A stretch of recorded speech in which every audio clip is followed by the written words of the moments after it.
Okay. This is our first video podcast. We have just watched Tears of the Black Tiger. Okay. So firstly, it's by Wisit, Sasanatieng. Yeah. Okay. First thing we talk about is the genre.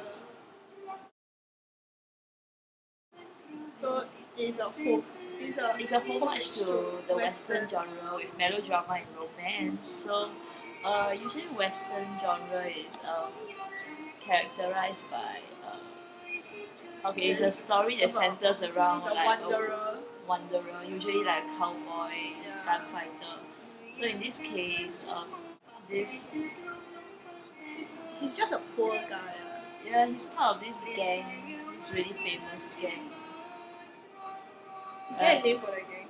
I mean the Fives gang. Fives gang. As in, they're just bandits, right? Yeah, they're bandits. Yeah, they go around and kill people, rob people, really. Yeah. So like then the police is always like after them. Yeah, police always on the chase, but they couldn't get them because whoever leaks any information about Five will get killed. Yeah. Okay. And what else? Then there's also like the melodrama in romance.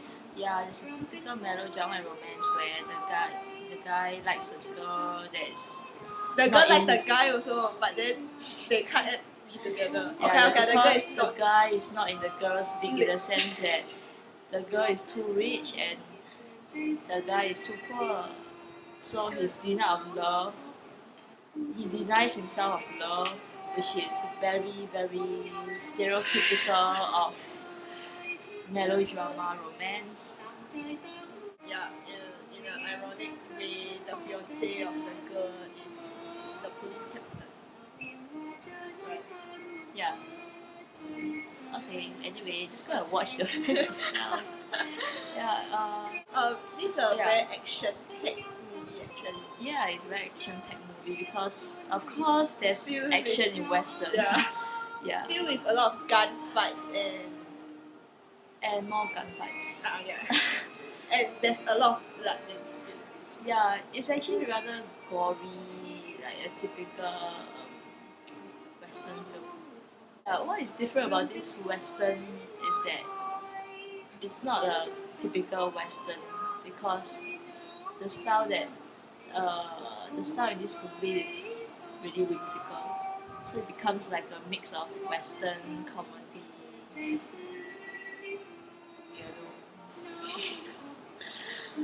Yeah, it comes off as a bit weird, but it really works because this director, let's call it Wisit. Because Wisit is known for like really weird storytelling, very whimsical storytelling. Yeah, so it kind of works for him because we know that it's his film, so it will definitely be his style. So whatever that is adapted will be adapted in his style. Yeah. We really like the music. Yeah, that's why it's playing in the background. We really like the music, yeah, because it's really nice. It's like a Western. It's like typical Western style music, but it's in Thai. Yeah.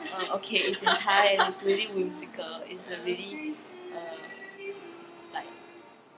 You use the whimsical. It's a really fun adaptation of the songs. Yeah, and then there's the classic song playing in the background. The song about this miserable lover who can't meet each other. Yeah, it's really nice, and I think it won some awards, right? Best. Let's see. Not here. Okay, let's talk about editing. Oh, first thing you'll notice is the color. Yeah, color. Saturated. Yeah, color of the film. It's really typical of Wisit's films. Yeah, as you can see in other famous films like Citizen Dog, where it's really oversaturated. Bright and colorful. So basically, the technique is that the film was. I think they took the negative of the film, right? Just to say here. But apparently they took the negative of the film instead to color, and they don't like color it in like Final Cut Pro like us. They do coloring on the film itself, so it's actually treated in this process, color grading process, by transferring it to digital beta cam tape and back to 35mm film, which doesn't say much. Yeah, but I don't think they. But basically, this is a very like troublesome process just to get and the. It's a very radical process. I mean radical style, because I don't think we have seen this in any other films. Right? Yeah. Say your favorite point. And the colorist for this film is actually Oxide Pang, which is one of the Pang brothers.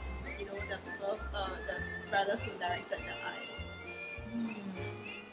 Big name. Yeah, so why this oversaturation of colours?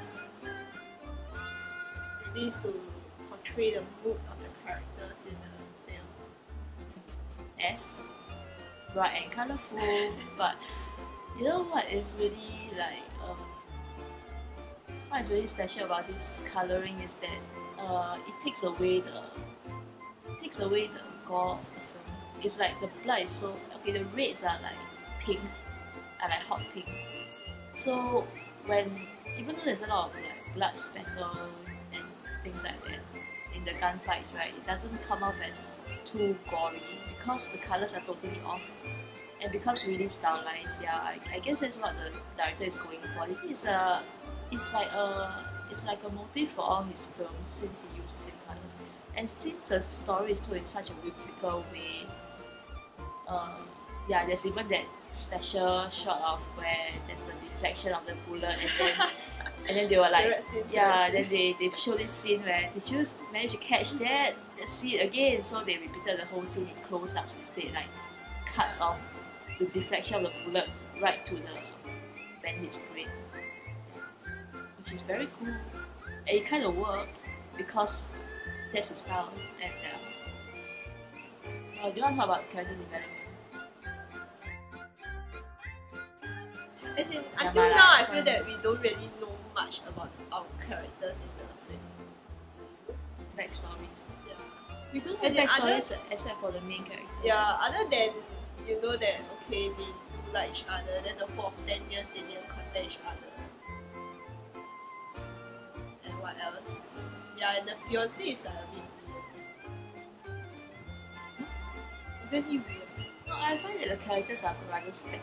I mean, it's there's like not much about interesting character development in the sense that the bad guy will always be a bad guy and the good guy will always be a good guy. Oh, at first and that is how the melodrama begins, because they stick to their stereotypical roles. So much that it gets a bit annoying. And we thought there's finally a twist in the story, but actually there isn't. For the second. What is really disappointing is what's his name? Mahaswan, who's supposedly the blood brother of Dam. But no, he decided that he wants his actually the whole brotherhood was just an act. So disappointing. Yeah, it's very disappointing. But yeah, and the fiance. Yeah, the fiance is another stagnant character because he doesn't notice how sad and how listless his wife to be is. Right. Yeah, I mean, actually I was trying to get that stagnant character because there is no development in him in a way that, such that even though Dam saved his life, you would think that he would actually bend his principles a bit as a captain, as a police captain, to sort of help him a bit, since Dam helped him save his life.